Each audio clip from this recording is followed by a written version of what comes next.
Everyone, welcome to my YouTube channel. मेरा नाम मानसी मिश्रा है और आज मैं आप सबके लिए अपने चैनल पे एक छोटा सा वीडियो लेके आई हूँ।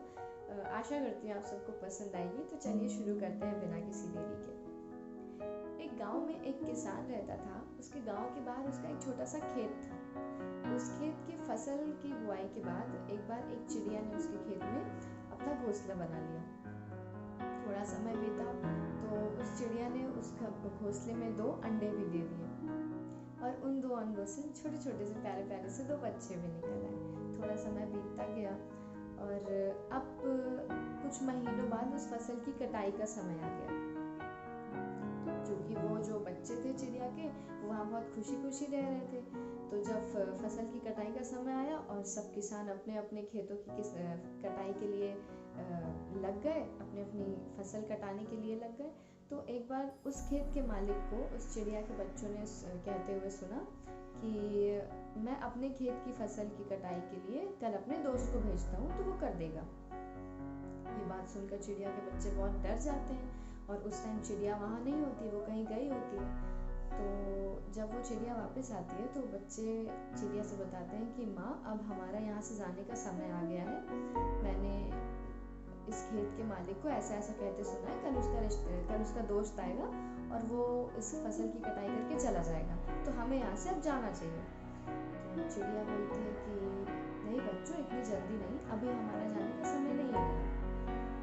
तो बच्चे बोलते हैं ऐसा क्यों? तो जो उसकी माँ रहती है, चिड़िया रहती है, बोलती है कि नहीं अभी नहीं आया समय, मुझे नहीं लगता कि उसका दोस्त आएगा कल फसल की कटाई करने।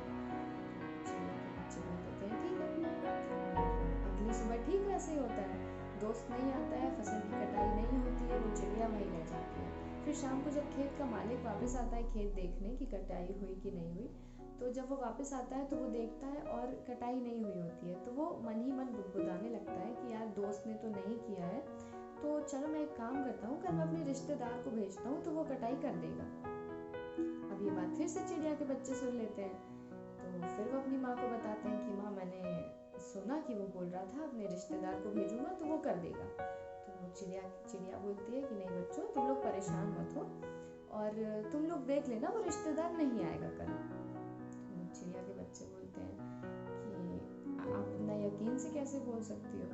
तो चिड़िया बोलती है कि मुझे पता है नहीं आएगा, देख लेना। तो बच्चे शांत होकर बैठ जाते हैं और अगले दिन चिड़िया की फिर से बात सही हो जाती है, रिश्तेदार नहीं आता है। तो जो चिड़िया के बच्चे रहते हैं वो एकदम शॉक में रहते हैं कि मम्मी की सारी बातें सही हो रही हैं, ऐसा क्यों? फिर जब शाम को वापस आता है खेत का मालिक, फिर देखता है फसल की कटाई नहीं हुई होती है। फिर वो बुदबुदाने लगता है कि यार इन लोगों को बोलने के बाद भी ये लोग नहीं कर रहे हैं, तो अब खुश नहीं हो सकता। अब मैं एक काम करता हूँ, कल सुबह मैं ही आके करूँगा और तभी ये खेत कटेगा, वरना नहीं हो पाएगा। अब ये बात फिर चिड़िया के बच्चे सुन लेते हैं, वो फिर जाके चिड़िया को बताते हैं कि माँ खेत का मालिक बोल के गया है कि कोई नहीं कर रहा है, मैं कल खेत काटने आऊँगा और मैं खुद करूँगा। तो चिड़िया अपने बच्चों को बोलती है कि बच्चों अब टाइम हो गया है, अब हम यहाँ से निकल जाएंगे।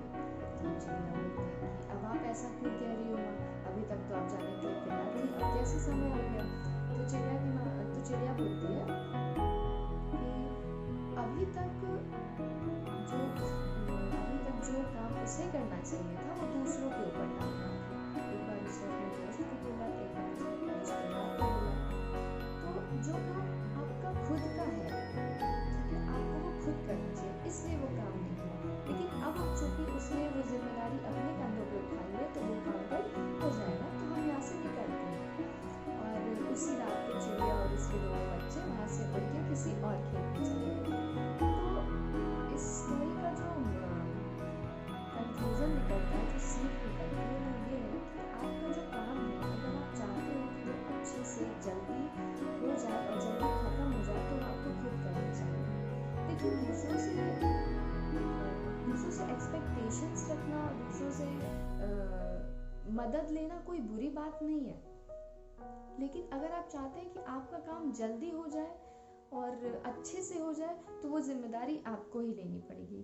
क्योंकि भगवान, दोस्त, रिश्तेदार, इंसान, वो सब आपकी तभी मदद करेंगे जब आप खुद अपनी मदद करोगे, जब आप खुद काम करोगे तभी वो आपकी मदद करेंगे। भाई ऐसा तो नहीं होता है ना कि हम हाथ पे हाथ धरे बैठे और हम उम्मीद लगा रहे हैं कि सामने वाला हमारा काम कर देगा। ऐसा नहीं होता है। तो जो काम हमारा है हमें ही करना चाहिए, हमें दूसरों के ऊपर नहीं थोप देना चाहिए। तो मेरी स्टोरी यहीं पे ख़त्म होती है और आई होप आप सबको अच्छी लगी होगी। अगर अच्छी लगी है तो अपना लाइक बटन दबा दीजिए और कमेंट भी कर दीजिएगा, सब्सक्राइब कर दीजिए, बेल आइकन ज़रूर दबा दीजिएगा। Thank you.